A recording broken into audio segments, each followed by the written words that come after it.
Hello विद्यार्थी मित्रों, आज આપણે ચેપ્ટર નંબર 10 વર્તુળ એના વિશે આજે આપણે જોવાના છે।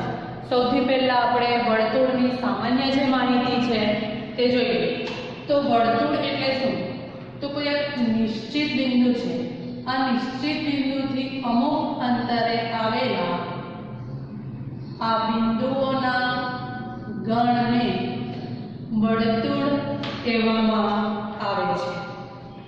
જે આ નિશ્ચિત બિંદુ છે, આ નિશ્ચિત બિંદુને કહેવામાં આવે કેન્દ્ર। નિશ્ચિત બિંદુને શું કહેવામાં આવે? કેન્દ્ર। કેન્દ્ર અને વર્તુળ પરનું એક બિંદુ છે, આ બે બિંદુઓ વચ્ચેના અંતરને ત્રિજ્યા કહેવામાં આવે અને ત્રિજ્યાને આપણે r વડે દર્શાવીએ છીએ। સ્મોલ r લેવો તો સ્મોલ r બી ચાલે, કેપિટલ R લે તો કેપિટલ R પણ ચાલશે। આગળ જઈએ, જો બંને બિંદુઓ વર્તુળ પર જ હોય અને તેમાંથી પસાર થતી કોઈ રેખા જો કેન્દ્રમાંથી પસાર થાય તો આ જે બને એને કહેવામાં આવે વ્યાસ। અને વર્તુળ પરના જ બે બિંદુઓ હોય અને તેમાંથી એક રેખા પસાર થાય તો એને કહેવાય જીવા। યાદ રાખજો, વર્તુળ પરના બે બિંદુઓમાંથી પસાર થતી રેખાને જીવા કહેવાય। વર્તુળ પરના બે બિંદુ પણ શેમાંથી પસાર થાય? કેન્દ્રમાંથી પસાર થાય, એને વર્તુળનો શું કહેવાય? વ્યાસ। અને જેમ જો આપણે આના નામ કરતા દૂરતા જઈએ જીવા, તો સૌથી મોટામાં મોટી જીવા એ શું છે? વ્યાસ છે। આ વર્તુળની સામાન્ય માહિતી છે। હવે આપણે આગળ જોવાનું છે કે જ્યારે કોઈ સમતલમાં વર્તુળ અને રેખા આવેલા હોય તો ત્યારે કઈ પરિસ્થિતિ ઊભી થાય? આ એક મેં વર્તુળ દોર્યું,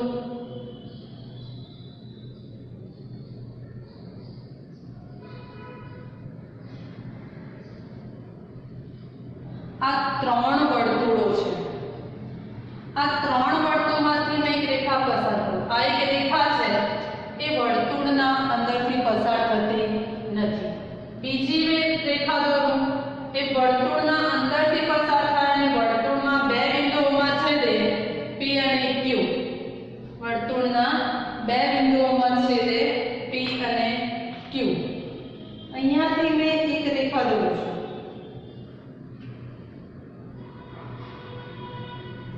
આ રેખા પણ કઈ છે? P અને Q। અહીંયા એક વર્તુળને આ બિંદુમાં છેદે, ધારો કે એ બિંદુ છે A। તો આ ત્રણ પરિસ્થિતિ ઊભી થાય। વર્તુળના સમતલમાંથી જો રેખા દોરવામાં આવે તો આ ત્રણ પરિસ્થિતિ ઊભી થાય। પહેલી, વર્તુળની બહાર દોરેલી રેખા। જો વર્તુળની બહાર દોરેલી રેખા હોય તો તે વર્તુળને અંદર છેદશે નહીં, એટલે વર્તુળની અંદર છેદે નહીં। જો આ રેખાને મેં નામ આપી દઉં રેખા L, કઈ નામ આપી દઉં? રેખા L। કયા હશે? P છેદ L, રેખા L છે। આ બંને એકબીજાને છેદતી નથી। જો છેદતી ન હોય તો તેને કયો ઉકેલ કેવો આવશે? ખાલી ગણ। તેનો ઉકેલ કયો આવશે? ખાલી ગણ। ચાલો, બીજી પરિસ્થિતિમાં છે વર્તુળ છે એમાંથી રેખા L પસાર કરવામાં આવે તો વર્તુળને બે બિંદુઓમાં છે, કયા બિંદુ? P અને Q। તો આ જે રેખા છે એને કહેવાય વર્તુળને છેદતી રેખા અથવા વર્તુળની છેદિકા। વર્તુળની અંદરથી પસાર થાય એને કહેવાય વર્તુળની છેદિકા। અહીંયા થશે P છેદ રેખા L ઇઝ ઇક્વલ ટુ છગડીયા કૌંસમાં P, Q, કારણ કે P માં બી છેદે છે અને Q બિંદુમાં પણ છેદે છે, માટે એનો છેદગણ કેટલો આવશે? P, Q। ત્રીજી પરિસ્થિતિમાં એક રેખા L દોરી છે, તે ફક્ત એક જ બિંદુમાં છે। જો વર્તુળને એક જ બિંદુમાં છેદે તો તેને કહેવાય વર્તુળનો સ્પર્શક। વર્તુળ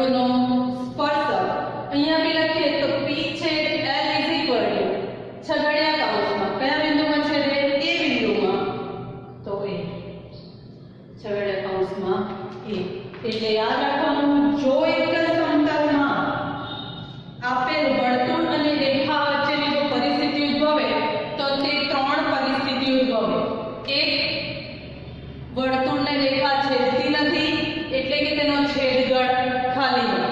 બીજી પરિસ્થિતિ, રેખા વર્તુળને છેદે, કેટલા બિંદુમાં છેદે? બે બિંદુમાં છેદે, તો તેને કહેવાય વર્તુળની છેદિકા અને છેદગણ P, Q.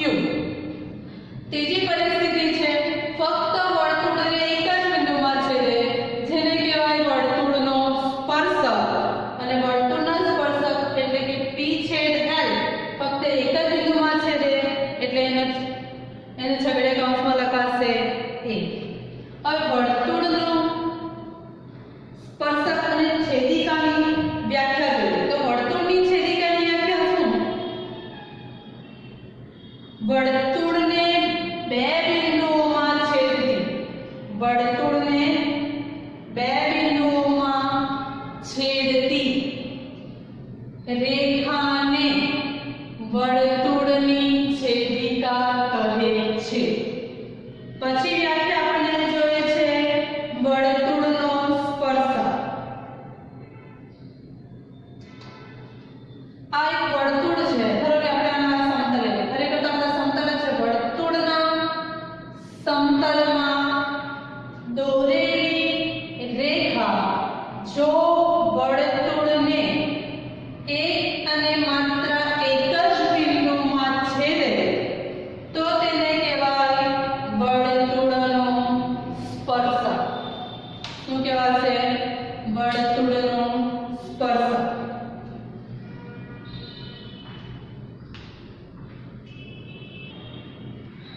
આપણે જોયું વર્તુળનો સ્પર્શક. વર્તુળના કોઈ એક બિંદુએ,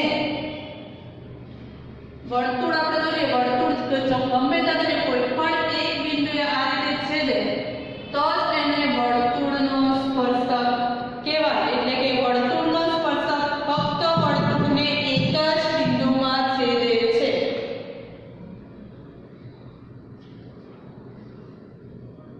વર્તુળ, આ જે વર્તુળ છે, વર્તુળ અને એના સ્પર્શકનો જે છેદ, સ્પર્શકને જે ચોંટાડે છેદ બિંદુ છે એને વર્તુળનું સ્પર્શ બિંદુ કહે છે. એટલે બીજી વ્યાખ્યા કઈ થશે? વર્તુળ અને સ્પર્શકના સામાન્ય બિંદુને વર્તુળનું સ્પર્શ બિંદુ કહે છે. આગળ હવે આપણે પ્રમેય 10.1 જોવાનું છે.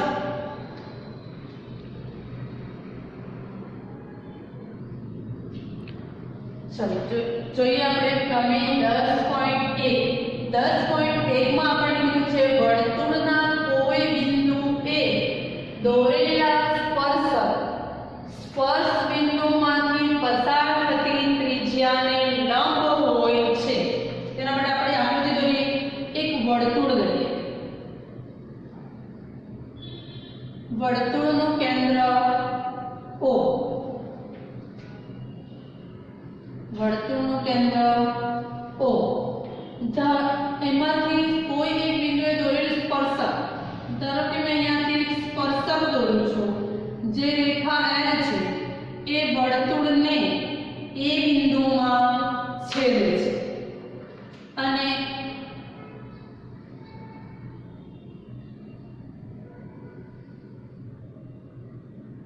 આ આપણું કેન્દ્ર O છે. તો તેમાં સ્પર્શ બિંદુમાંથી પસાર થતી ત્રિજ્યાને લંબ, તો સ્પર્શ બિંદુમાંથી પસાર થતી ત્રિજ્યા તો O અને A એ ત્રિજ્યા છે જે આ સ્પર્શકને કેવી છે? લંબ છે એવું આપણે સાબિત કરવાનું છે.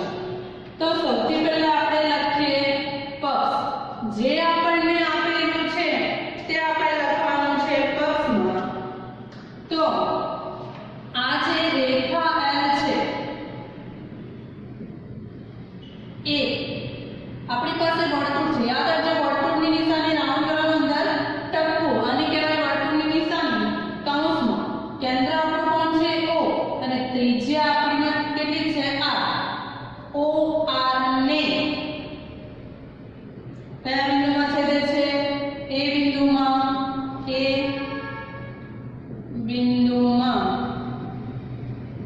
છેદે છે.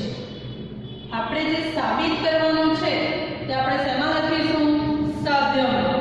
આપણને શું કીધું છે? દોરેલી સ્પર્શક સ્પર્શ બિંદુમાંથી પસાર થતી ત્રિજ્યાને લંબ. તો ત્રિજ્યા કોણ છે? OA. તો OA ના OA લંબની નિશાની છે ઉલટો T.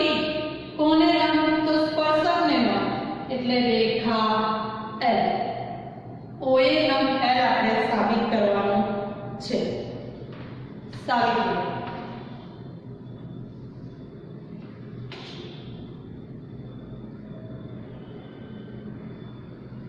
સાબિતીમાં ધરી લે કે ધારો કે P belongs to L.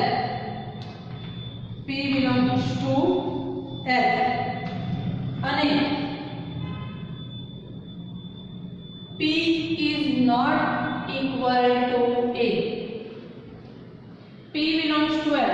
તો ધારો કે અહીંયાથી મેં ડોટેડ દોરું તો આ રેખા પર આવે પણ P બિંદુ ધારો કે અહીંયા છે. P બિંદુ કાં છે? અંદરના ભાગમાં. તો P belongs to L પણ P is not equal to A એટલે P અને A ના માપ સરખા નથી. જો P અને A ના માપ સરખા નહીં હોય તો આ જો ત્રિજ્યા થઈ ગઈ હોય તો ત્રિજ્યા કરતા આ ભાગ કેવો થઈ જાય? નાનો થઈ જાય. ત્રિજ્યા કરતા કેવો ભાગ થઈ જાય? નાનો. જો નાનો થઈ જાય તો આ વર્તુળના બિંદુ P એ વર્તુળના કયા ભાગમાં થઈ ગયું? અંદરના ભાગમાં. કેમ કે વર્તુળના 3 ભાગ, એક વર્તુળનો બહારનો ભાગ, વર્તુળનો અંદરનો ભાગ અને વર્તુળ પોતે.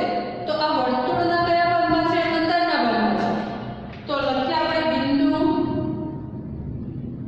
P એ વર્તુળ O, R ના અંદરના ભાગમાં છે.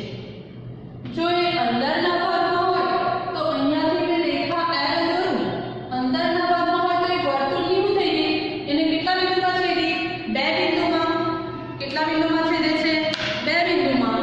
એટલે તો એવું થઈ ગયું. આ શું થઈ ગઈ? એની છેદિકા થઈ જાય. શું થઈ જાય? છેદિકા. રેખા L એ વર્તુળની છેદિકા છે. છેદિકા છે. આપણને તો શેને લખેલું છે? સ્પર્શકને.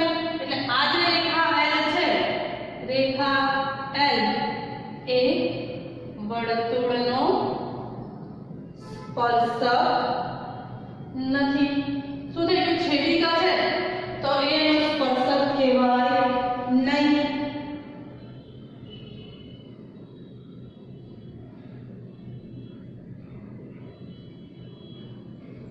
પરંતુ આપણે તો કીધું છે રેખા L તો શું છે? વર્તુળની છેદિકા. વર્તુળનું શું છે? સ્પર્શક. પણ આપણે જો P belongs to L તો P is not equal to A લીધું ને P જો વર્તુળના અંદરના ભાગમાં હોય તો તે વર્તુળનો સ્પર્શક નથી. એટલે કે આ જે છે એ સાબિત નહીં થાય. તો હવે આપણે લઈશું P બિંદુ એ વર્તુળના બહારના ભાગમાં છે. તો બહારના ભાગમાં એટલે વર્તુળની બહાર આવેલું છે અને રેખા L પર જ છે. તો લખીએ P belongs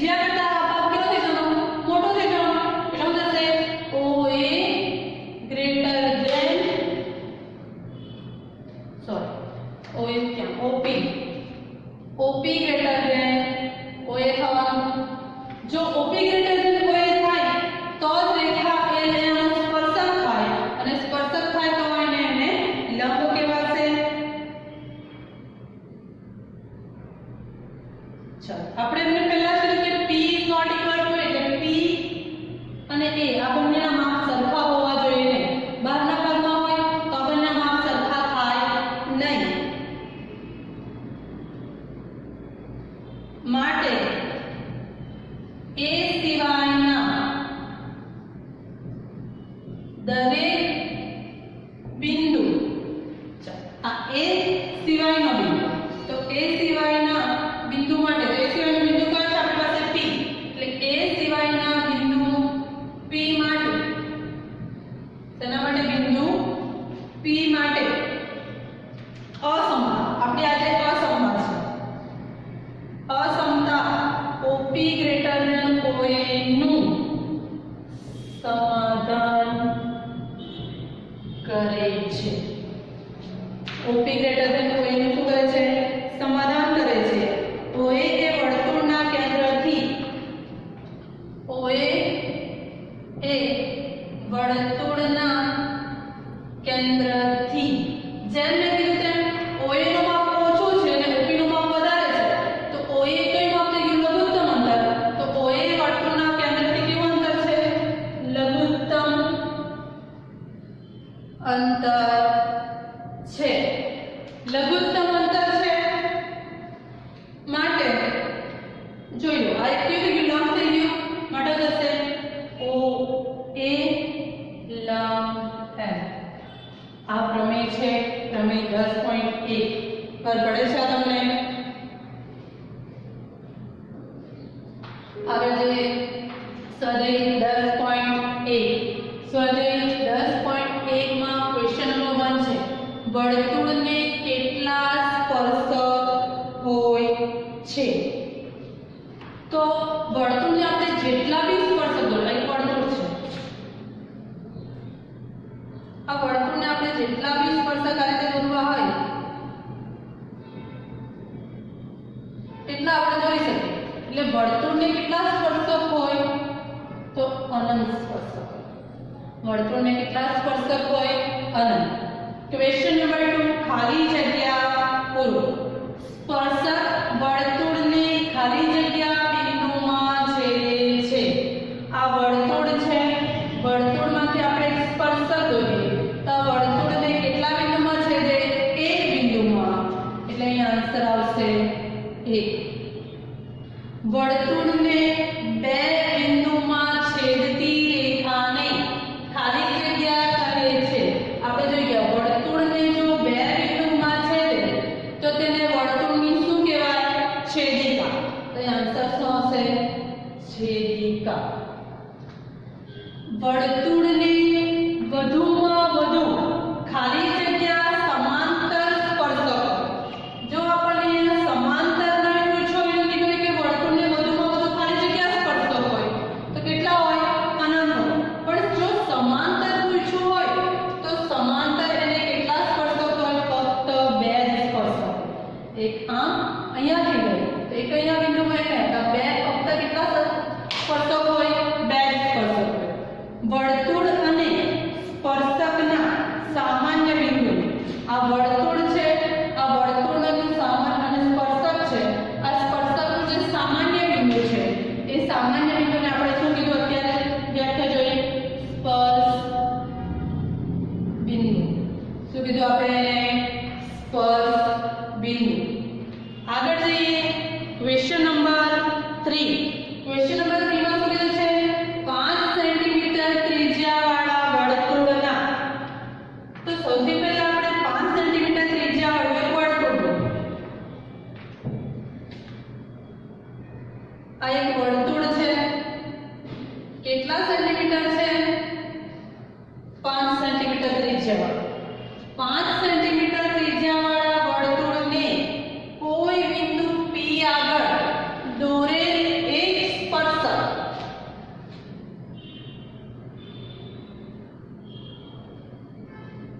આમાંથી આપણે સ્પર્શક દોરવાનું છે. આ જે સ્પર્શક છે તે કયો છે? PQ. તો અહીંયા P અહીંયા શું આપી દે આપણે નામ? Q. કેન્દ્ર O માંથી પસાર થતી રેખા